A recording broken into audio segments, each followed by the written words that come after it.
Chempion o'z burchagi tomon yo'llamoqda. Tilini chiqarib da'vogarga masxara ham qilyapti. Ammo uni oldida turib ko'ziga qarashga ham jur'at qila olmaydi. Chunki uni ro'parasida 20 yoshli Mike Tyson eng dahshatli talqinda turardi. Hali 21 ga ham kirmagan bu yigit shundoq ham og'ir vaznda chempionlik uchun jang qilardi. Jang oldidan beri go'yoki barcha kuchini namoyish qilmoqchi bo'lganda Tysonni 7 raundga yengaman deb va'da berdi.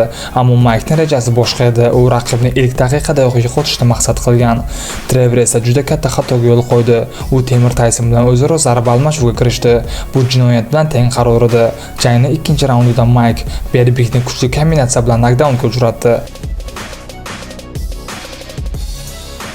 Trevor hakamga barchasi yaxshi deb ishontirmoqchi bo'ldi, ammo ko'zi qonga to'lgan Taysonni to'xtatishning iloji yo'q edi.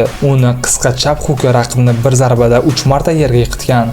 Bu tarixdagi ilk marta sodir bo'lgan voqea edi. Do'stlar, kanalimizda o'zbek Taysonni muxlislari ko'pmi yoki haqiqiy Mike Taysonni kommentariyaga yozib qoldiring.